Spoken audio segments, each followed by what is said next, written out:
కృష్ణం కమలపత్రాక్షం పుణ్యశ్రవణకీర్తనం వాసుదేవం జగద్యోనిం నౌమి నారాయణం హరిం. సాధిభూతాదిదైవం మాం సాధియజ్ఞం చ యే విదుః ప్రయాణకాలేపి చ మాం తే విదుర్యుక్తచేతసః. ఎవరైతే జీవితకాలమంతా ఆత్మచింతన దైవచింతన కలిగి ఉంటారో వాళ్ళు అంతిమ కాలంలో కూడా అటువంటి దైవచింతనతోనే ఉంటారు.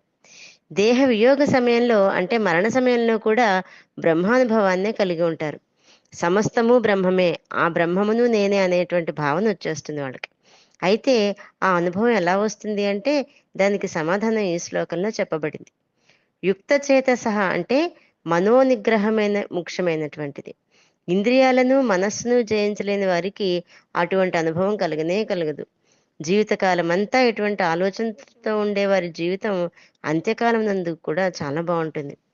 అంతేకాని అంతిమ దశలో మాత్రమే చేస్తాను, అంతిమ దశలో మాత్రమే దైవధ్యానం చేస్తాను అంటే కుదరదు.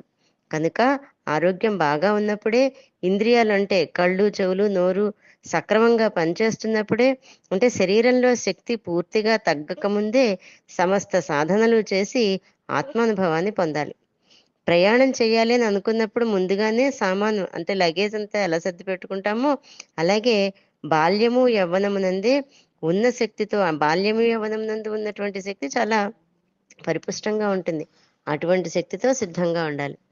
జీవితకాలంలో ఎవరు నన్ను తెలుసుకుంటారో అంత్యకాలంలో వాళ్ళు నన్ను తెలుసుకుంటారు అని భగవానుడు చెప్తూ ఉండడం వల్ల అంత్యకాలంలోనే స్మరించాలి, జీవితం అంతా సోమరులుగా తిరగాలని మాత్రం అర్థం కాదు. అంటే జీవితకాలం అంత్యకాలంలోనే స్మరించి జీవితం అంతా సోమరులుగా తిరగకూడదని అర్థం. పైగా అంత్యకాలం అనేది ఎప్పుడు వస్తుందో ఎవరికీ తెలియదు. కనుక జీవితం అంతా మంచి పనులు చేస్తూ భగవంతుని ధ్యానంలో గడిపితే మృత్యు గురించి అసలు భయమే ఉండదు. భగవద్గీతలో ప్రతి అధ్యాయానికి పారాయణ ఫలితం పద్మపురాణంలో చెప్పబడింది.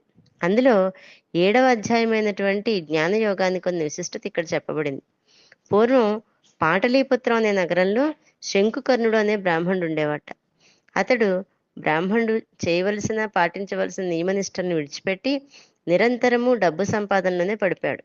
ఒకసారి ఒక గ్రామం నుండి వేరొక గ్రామానికి వెళుతుంటే దారిలో ఒక పాము కాటేసి మరణించాడు. తరువాత మళ్లీ జన్మలో పాముగా పుట్టి అంతకు ముందర జన్మలో ఉన్న ధనాశతో భూమిలో దాచిపెట్టుకున్న నిధిని రక్షించుకుంటూ సర్పరూపంలో కాలం గడుపుతున్నాడు.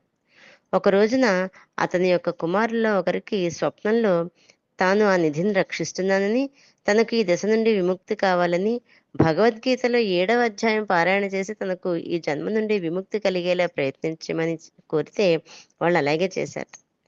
ఆ శంకుకర్ణుడికి జన్మరాహిత్యం కలిగింది. కనుక అమృత పరిపూర్ణమైనటువంటి గీతలో 7వ అధ్యాయ పారాయణ చేయటం వలన మానవులే కాక పితృదేవతలు సర్పం వంటి తక్కువ జన్మ కలిగినటువంటి కూడా మోక్షాన్ని పొందుతాయి. జై గురుదత్త.